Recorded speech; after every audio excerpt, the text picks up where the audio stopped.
Buenos días. Bienvenidos a este canal.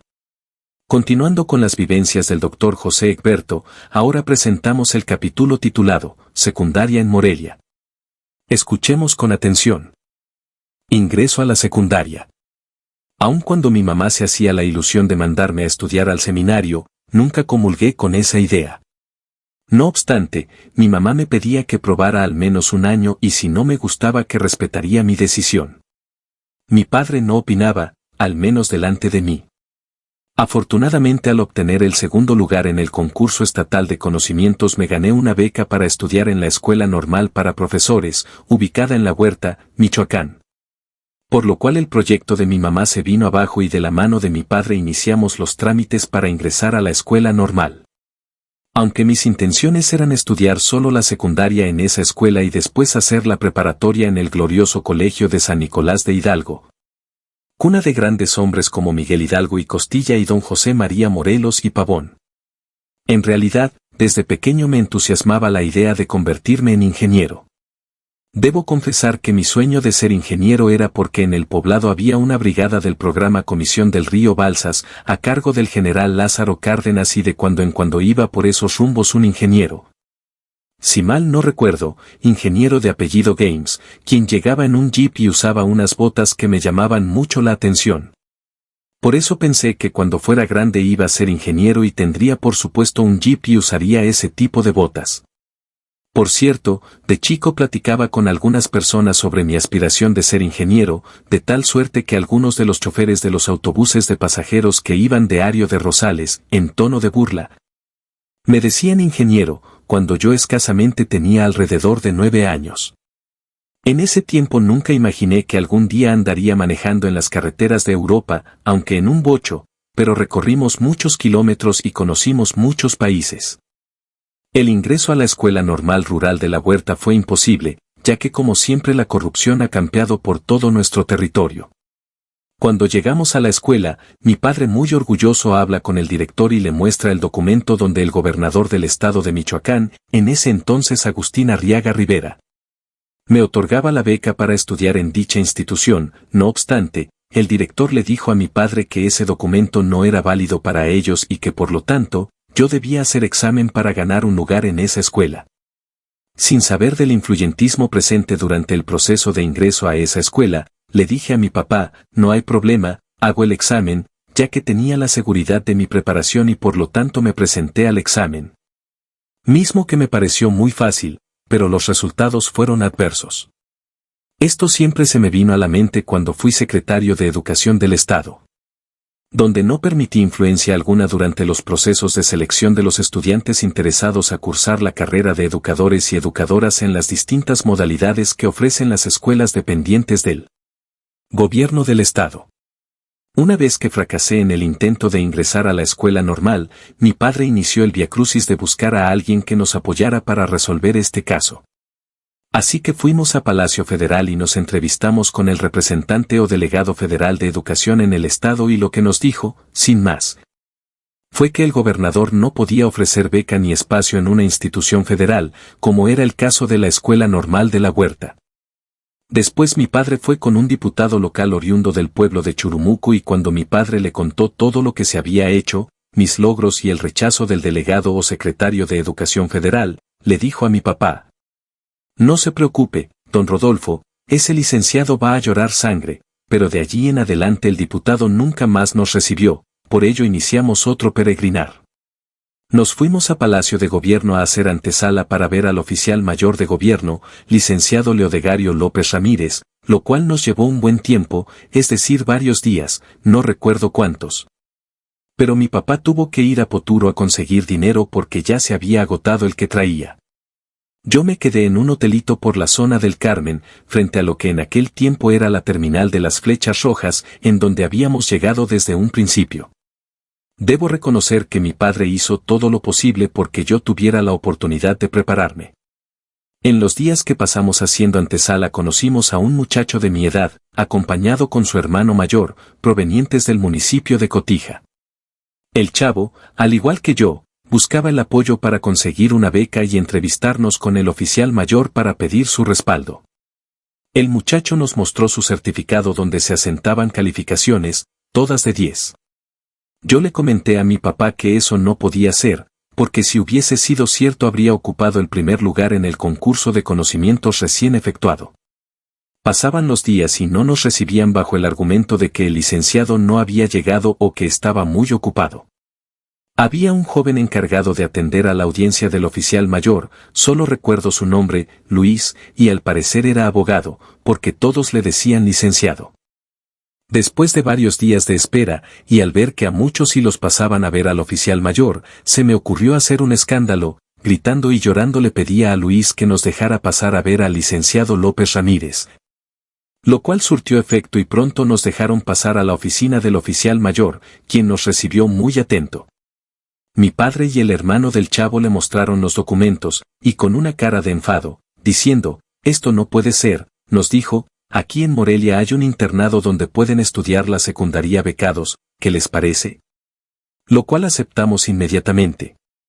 Tomó el teléfono y se comunicó con el licenciado José Trinidad Campos Silva, director de la Escuela Técnica Industrial Álvaro Obregón, y le pidió que nos recibiera y nos inscribiera. No creo que hayamos estado en la oficina más de 5 minutos. Inmediatamente nos trasladamos al internado, mismo que se encontraba a 2 cuadras del Palacio de Gobierno y sin ningún problema nos inscribieron. El muchacho de Cotija fue mi compañero en la sección, y ciertamente, las calificaciones que presumía las ratificó en la secundaria, ya que no admitía ni siquiera un 9 en sus calificaciones. Tenía una memoria extraordinaria y era un chico muy callado. Lamentablemente no recuerdo su nombre, solo recuerdo que le decíamos el care mona. El director nos recibió pronto y nos pidió que compráramos una cama plegable y 2 overoles. Mi paso por la Escuela Técnica Industrial, ETI, fue una etapa de enseñanza muy dura, ya que era un internado tipo militar, donde muy temprano nos despertaban para asearnos rápidamente y salir a marchar. Otras ocasiones lo hacíamos dentro del mismo internado. Posteriormente regresábamos a bañarnos, aunque esto era un tanto complicado porque no había muchas regaderas, después del desayuno, para inmediatamente asistir a los salones de clase. Después había un receso para la comida. Por la tarde, íbamos cada uno al taller que te asignaban. Por cierto, yo quería que me asignaran al taller de mecánica, pero me dijeron que estaba muy chico para ese taller y me asignaron al de herrería, más peligroso, pero no había modo de protestar. Y allí me pasé el tiempo donde no aprendí nada. Algunas ocasiones me iba al taller de carpintería en donde hice mi buró, el cual me sirvió para guardar parte de mi ropa y algunos documentos. Había 12 talleres muy bien equipados, pero poco nos enseñaban ya que había otros estudiantes que solo habían ingresado a la ETI para aprender oficios y no para la secundaria. El programa de secundaria inició ese año y al siguiente desapareció en la versión de internado, convirtiéndose en Escuela Secundaria Técnica Industrial número 13. En la tarde después de un descanso pasábamos al comedor para cenar y después a los dormitorios. Bajo estas circunstancias, con la juventud e inmadurez de todos los estudiantes, era muy difícil que pasara un día sin un pleito entre nosotros. Ya que si al iniciar el día se originaba algún desacuerdo durante el día se iba acrecentando y tarde o temprano nos arreglábamos a golpes. Por otra parte, si los prefectos nos sorprendían en el pleito, seguro era el arresto, es decir, no podíamos salir del internado el fin de semana. Y además eran puntos negativos para conseguir al final del curso la carta de buena conducta. Se decía que cuando el estudiante fuera arrestado por más de 4 veces no obtendría ese documento, aunque nunca vi en algún reglamento ese requisito. De cualquier manera, era muy difícil que la mayoría de los estudiantes lograran evitar más de 4 arrestos o sanciones al año, ya que la indisciplina permeaba en todo el internado, durante la marcha mañanera. En el comedor, en los baños y los dormitorios donde frecuentemente se armaban batallas campales. En mi dormitorio había más de 100 camas y era común que alguien de al lado tomara los zapatos ajenos e iniciara tirando a otro compañero y se prendía la refriega. De esa forma una ocasión me quedé sin zapatos y de ahí en adelante todas las noches los colocaba debajo de la almohada. Al perder los zapatos tuve que usar unos guaraches y esperar a que mis papás me enviaran dinero a través de un giro telegráfico que enviaban desde la Huacana. Esa ocasión me enviaron 50 pesos y los zapatos me costaron 49.50, así que, me quedé con 50 centavos. Eso me puso muy triste y con la caja de zapatos y la moneda me senté junto a la estatua de Melchor Ocampo, ubicada en la plaza dedicada a este prócer michoacano, ideólogo de la Reforma de 1857, y jugueteando con la moneda se me deslizó entre las manos y fue a parar a una alcantarilla que tenía una rejilla. Como era todo mi capital no estaba dispuesto a perderlo, así que me propuse recuperar la moneda y conseguí una laminilla y un alambre hasta que recuperé mi única fortuna, la cual me sirvió para comprar algunos caramelos. Creo se llamaban Tommys. En el internado era muy difícil portarse bien y en mi caso, al igual que muchos compañeros, fui arrestado más de 4 veces. Por tal motivo mi preocupación era muy grande ya que pensaba que no me darían la carta de buena conducta, más aún que en la escuela primaria no fui un ejemplo a seguir por mi comportamiento y mi padre lo sabía. Él siempre me recomendaba que me portara bien. Al terminar el año escolar todos nos fuimos a nuestros pueblos y las calificaciones las podríamos recoger después. Al llegar a mi casa mi papá me preguntó por ellas, le dije que después nos las entregarían. Su reacción fue de duda, pero le comenté con toda seguridad que no había reprobado, ya que estaba seguro, pues lo único nuevo para mí era el curso de inglés y lo había aprobado. Pero faltaban otras calificaciones que seguramente no alcanzaron a asentarlas, entonces me dijo que tal vez no te las entregaron por tu mal comportamiento, cosa que sí me preocupaba.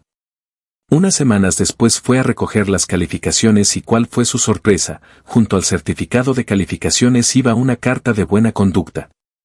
No solo buena, sino excelente conducta. Creo que mis calificaciones no eran tan buenas, cosa en la que tal vez ni se fijó, pero mi comportamiento cambió toda su preocupación y me dijo que de ahora en adelante no dudaría de mi conducta. El internado era de tipo militar y ahí aprendí a defenderme incluso de los más grandes, a tal grado que había uno que dormía en la misma galera que yo, y siempre me molestaba aprovechando que él era mayor que yo. Pero un buen día en un pleito y al verme en desventaja, tomé una paleta suelta de una butaca y lo golpeé en la espalda con ella y al verlo caer del golpe que le propiné salí corriendo a la dirección por si se quería desquitar. Pero desde ese momento no volvió a molestarme más. La vida en el internado era muy dura, recuerdo que los excusados estaban construidos por un muro y una placa de concreto con unos 10 hoyos donde nos sentábamos a defecar. No había nada de privacidad, ni siquiera una hoja de madera entre cada hoyo que separara a los estudiantes. De tal suerte que cuando terminábamos de ingerir los alimentos muchos teníamos la necesidad de ir al excusado y se registraban filas esperando turno. Por lo que algunos malditos cuando les llegaba la urgencia con la mayor facilidad quitaban a los que estaban sentados, sobre todo a los más débiles. Esto me quedó muy marcado y siempre procuré ir al excusado cuando no había tanta gente. Una de las tantas veces que me quedé arrestado, deambulando solitario por donde estaba la cancha de baloncesto me encontré con uno de los prefectos, le decíamos cabo, era militar en retiro, nunca supe su nombre. El cabo me dijo, muchachito Bedoya, ¿por qué lo arrestan tanto? Porque no se porta bien, le contesté que debían entender que éramos jóvenes inquietos, pero no malos, y que debían considerarnos un poco más. Pero le prometí que iba a tratar de ahora en adelante portarme mejor. Pero lamentablemente en la semana siguiente tuve una riña con el sobrino del director, de nombre Antonio, y cuando estábamos en el pleito, aparece el cabo y grita, muchachito Bedoya, ¿qué pasa con usted? ¿En qué quedamos? Expliqué que Antonio me había escondido unos guaraches que recién había comprado y los metió en el barril con agua que se utiliza para templar las piezas de acero. Cuando alguien me participó del hecho fui a reclamarle y surgió el pleito. También le comenté que muchos compañeros le tenían tirria porque él se aprovechaba de ser sobrino del director. Al parecer el cabo quedó satisfecho con mi explicación y lo más sorprendente fue que ese fin de semana no salí en la lista de los arrestados. Las cosas entre Antonio y yo no quedaron así, y con un grupito de compañeros nos subimos a la azotea y ahí dirimimos nuestras dificultades al estilo del internado. Por cierto, había otro lugar donde se dirimían esas diferencias, donde no podían sorprendernos los prefectos, era en unos baños ubicados por las canchas de baloncesto, eso sí. Alguien tenía que quedarse en la parte exterior para avisar en caso de que viniera la autoridad. Una de las veces que salí libre el fin de semana fui invitado junto con otros compañeros por el Güero de Coahuayana a visitar a una tía que tenía una huerta de duraznos en Santa María. Del internado nos fuimos caminando al lugar, pero al llegar a la casa no entramos por la puerta sino que nos metimos directo a la huerta y recolectamos los duraznos. Después nos salimos y nos alejamos un poco del lugar y comimos la fruta. Él nos dijo que su tía no estaba, por eso no la visitó. Después regresamos al internado, y por el camino, justo frente a donde está ahora el Parque Juárez, nos alcanzó un señor a caballo, y le dijo al güero que le mostrara lo que llevaba en la bolsa. Y sin bajar del caballo se la arrebató y le dio unos chicotazos. Después me enteré que no solo iba a Santa María a visitar a sus tías, sino también en Morelia, donde también tenía algunas otras, en casas alrededor de lo que es ahora el Bosque Cuauhtémoc, donde había huertas. En ese tiempo yo no era aficionado al fútbol, pero en una ocasión, Alejandro Solorio, estudiante de la ETI y paisano, me invitó a un partido entre el Morelia y el América. Yo le comenté que no sabía de ese juego, él insistió y me dijo que los partidos entre estos dos equipos se ponían muy emocionantes y acepté. Me vestí con una camisa amarilla tipo chazarilla para ir al lugar. El partido se llevó a cabo en un estadio pequeño llamado Independiente, ubicado en la calzada Ventura Puente y Boulevard García de León. Compramos boletos para el área atrás de las porterías, por ser los más baratos. Durante el curso del partido los aficionados se paraban y gritaban eufóricos cuando alguno del equipo hacía una buena jugada, pero algunos de atrás no estaban contentos con los que se paraban. Tal vez era porque los que se paraban le iban al equipo contrario. Entonces gritaban, agua de riñón al que se pare, así que cuando se paraban, los muy maloras arrojaban un vaso desechable con orines. Como lo dije al principio, yo no entendía el juego y no era aficionado de equipo alguno, por eso yo permanecía sentado. Lamentablemente no me salvé del agua de riñón que me cayó en la espalda, arruinando mi chazarilla. Esa fue la primera ocasión que presencié un partido de fútbol y no retengo cuando me aficioné por ese juego y tampoco porque le voy a las Chivas. Aunque yo digo que es porque los directivos de ese equipo valoran más a los jugadores mexicanos y solo juega con jóvenes mexicanos. Uno de los recuerdos que llevo grabado en la mente fue el primer periodo de vacaciones y el regreso del internado de Morelia a mi ranchito, ya que llegué caminando desde la Huacana. Y en cuanto vi las primeras casas fue tanta mi emoción que sentí en todo mi cuerpo un hormigueo y un intenso júbilo de gusto de regresar a mi tierra, que siempre la he llevado en mi corazón. Esa misma sensación la tuve años después en el colegio de San Nicolás de Hidalgo cuando me vi en la lista de aceptados. En aquellos tiempos la carretera de Ario de Rosales a la Huacana no estaba pavimentada, aunque la recubrían con balastro y también había puentes durante la temporada de lluvia se podía transitar, aunque con muchas dificultades por los estragos que hacía la lluvia. En el caso de la carretera de la Huacana a Poturo era imposible transitarla en vehículos automotores, por esta razón el servicio de transporte se suspendía en la temporada de lluvias. Y pasando la temporada una cuadrilla de trabajadores iniciaban en la Huacana a rehabilitar el camino, lo cual tardaba un tiempo, por eso cuando salíamos de vacaciones nos íbamos en autobús hasta la Huacana. Y después a pie o en caballo si teníamos la oportunidad de que alguien nos enviara un caballo. Esto era complicado ya que las comunicaciones no eran buenas y muchas veces no sabíamos cuándo íbamos a salir de vacaciones, por lo que no podíamos escribir a casa y pedir un caballo para tal día. En las caminatas a pie nos acompañábamos con Isael Reyes y Elías de la Cruz. Una ocasión que coincidimos con Javier Gómez por fortuna teníamos un caballo para cada uno, la verdad no recuerdo por qué nos enviaron los caballos, lo que sí recuerdo es que en esa fecha, 22 de noviembre de 1963, asesinaron a John F. Kennedy. Me acuerdo porque íbamos cruzando el rancho conocido como Pueblo Viejo y en la radio se daba a conocer esa noticia. En otra ocasión, y creo que ya estaba estudiando en Ario de Rosales porque no me acompañaba nadie de mis compañeros de estudio, al salir de la Huacana me encontré con un grupo de hombres ya mayores, que lamentablemente no les dieron la oportunidad de cruzar a los Estados Unidos de América, en donde generalmente iban algunos de la región a trabajar por una temporada. Así que me uní a ellos y caminamos juntos hasta la salida de Quimbo, ya que ellos iban a tomar otro camino intuí que más bien iban a hacer tiempo para no llegar de día a Poturo, por vergüenza de no haber sido contratados en Estados Unidos. Uno de ellos era Rafael de la Cruz y creo recordar a otro que se llama Aureo Gaona, aunque no estoy seguro. No sé cuántas veces me tocó recorrer esa carretera a pie o a caballo, pero caminando hacíamos unas 6 horas y a caballo 5 horas. En una de las vacaciones en que fui a visitar al rancho, Ojo de Agua de Poturo, a unos amigos, hijos del profesor Reyes Hernández y platicando con él, me dijo, muchacho. Tengo entendido que te ibas a ir a estudiar al seminario. Mi mamá siempre albergó la esperanza de convertirme en sacerdote y mucha gente sabía de su deseo. Incluso algunos maloras se burlaban de mí por ese hecho y no veían en mí a un clérigo. Al instante le contesté, diciendo que no tenía interés por convertirme en sacerdote, ya que yo quería casarme y tener esposa, así como ganar dinero y no vivir de limosnas. El profesor me contestó, amigo, creo estás equivocado, ya que la profesión de sacerdote es muy lucrativa y además puedes tener muchas mujeres sin compromisos.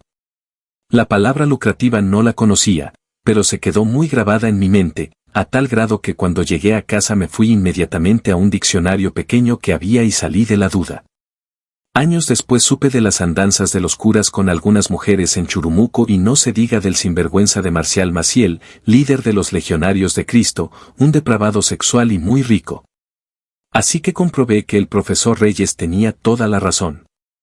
Al terminar el primer año de secundaria me fui a Poturo y después nos notificaron que el internado se cerraría y que iniciarían en otra escuela a partir del primer año, por lo tanto, tendríamos que buscar otro lugar y nos propusieron ir a una secundaria Anahuatzen. Enseguida, mi padre fue a ver cómo estaba la escuela y ver dónde me podría alojar, pero se encontró con la novedad de que ni siquiera había escuela secundaria en ese pueblo. Así que me inscribió en una escuela secundaria por cooperación en Ario de Rosales. En Ario de Rosales pasé una serie de dificultades, iniciando con la primera casa donde vivimos mi hermana María Luisa y yo. Ya que mis padres conocían a una señora de San Pedro Jorullo casada con un señor de Ario y les pidieron que nos recibiera como abonados en su casa. La primera noche después de salir de la secundaria, llegamos a la casa y nos llamaron a cenar, pero como nosotros habíamos cenado enchiladas en el centro del pueblo les dijimos que no teníamos hambre. La noche siguiente la hija de la señora nos invitó a cenar y ¿cuál fue nuestra sorpresa? La señora le dice en voz alta, no hija, ellos no cenan. Y de ahí en adelante no hubo cena y tampoco estábamos muy satisfechos con las comidas.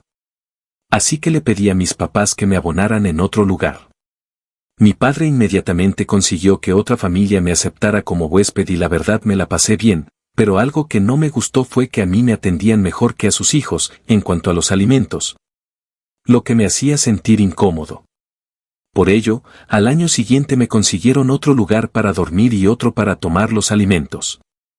Pasé los 2 años en 3 lugares, pero voy a contar algunas vivencias en la escuela. Algo que me dejó marcado, que tengo muy presente, es un cartel pegado en una de las paredes del viejo caserón donde se albergaba la escuela. Tenía la figura de unos camellos pasando al lado de unas pirámides egipcias y decía, ¿quieres hacer un posgrado en el extranjero? Contacta esta dirección. La promoción la hacía el Instituto Nacional de Investigación Científica, precursor del Consejo Nacional de Ciencia y Tecnología. En ese momento pensé que yo iba a hacer un posgrado en el extranjero. Aunque pasó mucho tiempo sin que recordara esa imagen hasta que terminé la licenciatura e iniciamos el proyecto de la creación del Instituto de Investigaciones Metalúrgicas, impulsado por el Dr. Santiago Cendejas Huerta. Cuando estaba estudiando el segundo año de secundaria teníamos un abogado como maestro de matemáticas, apellidado Vitelio, y una ocasión en clase un estudiante muy aplicado, Jorge Contreras. Apodado el Chupas llamó la atención al profesor para manifestar que alguien lo estaba molestando debido a que le cayó un pedazo de papel. Le dijo, profesor acá están molestando. El maestro le pregunta, ¿quién fue? Y Jorge contesta, ha de ser el Poturo, así me decían. Inmediatamente el profesor Vitelio me dice que abandone el salón, pero yo le contesté, muy indignado, diciendo, maestro, Jorge dice, ha de ser el Poturo, y yo no fui, no veo por qué debo ser sancionado. En efecto yo no había sido, pero el maestro enérgicamente me dice que salga del salón o me salgo yo. Dijo el profesor.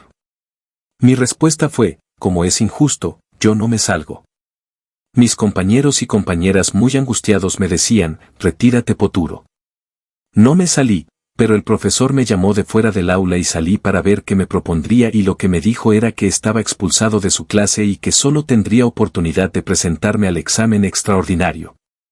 Al final del curso me fui a Poturo y cuando iba a llevar los becerros al potrero del Tarepe llevaba conmigo el libro de matemáticas y una libreta para hacer ejercicios. Escogía un lugar muy apacible bajo algún árbol al borde del arroyo del Caracol, ya seco, pero con mucha arena, así que me acomodaba y ahí estudiaba 1 o 2 horas. Cuando me presenté al examen extraordinario, al finalizar la prueba le pedí al profesor me hiciera favor de calificar mi examen. Ya que yo no era de Ario de Rosales y quería saber si aprobaba o de plano me regresaba al rancho a cuidar chivos, no sé por qué se me ocurrió decirle eso ya que mis padres nunca tuvieron un chivo. El profesor accedió con la condición de que me iba a calificar estrictamente. El resultado fue un 7 de calificación y asunto arreglado. Ya en el tercer año de secundaria el profesor me ponía de ejemplo por lo bien portado. En el tercer año de secundaria se impartía la materia de orientación vocacional, la que estaba a cargo de un profesor que nos impartió la materia de Historia de México en el segundo año. Se me olvidó su nombre pero le decíamos Gamio y sus mamutes, ya que frecuentemente en sus clases citaba mucho al antropólogo Manuel Gamio. Tuve algunas dificultades con el profesor durante su curso de Historia y en el curso de orientación vocacional. En una de sus clases pidió a cada uno de los estudiantes que escribiéramos en una hoja de papel lo que cada uno de nosotros quería estudiar. Así que fue tomando las hojas y leía lo que cada estudiante pretendía estudiar y con todos estaba de acuerdo y daba alguna recomendación. Cuando leyó la mía, donde escribí que quería estudiar ingeniería, levantó la cabeza y me miró fijamente y en tono de burla, me dijo, mira muchachito, tú solo podrías ser profesor, denostando su profesión. O echándole muchas ganas, agrónomo. Eso que me dijo solo me causó risa, porque yo sabía que era una especie de venganza, porque en un viaje que hicimos a las Yacatas de Tzintzuntzan no le quise dar unos cacharros que encontré. Cuando estaba en cuarto o quinto año de la carrera de Ingeniería Eléctrica íbamos caminando con Marco Antonio García Álvarez, cerca del Templo de San José, aquí en Morelia. Marco Antonio era compañero de la facultad y estudiante que presenció la recomendación que me hizo el profesor de orientación vocacional en la secundaria.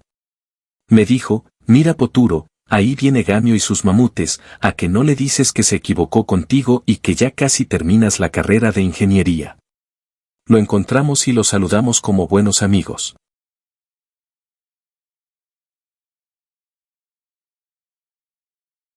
Fin del capítulo. En el siguiente episodio, con el subtítulo, En el Colegio de San Nicolás de Hidalgo, el Dr. Egberto nos seguirá contando sus vivencias y anécdotas. Hasta entonces.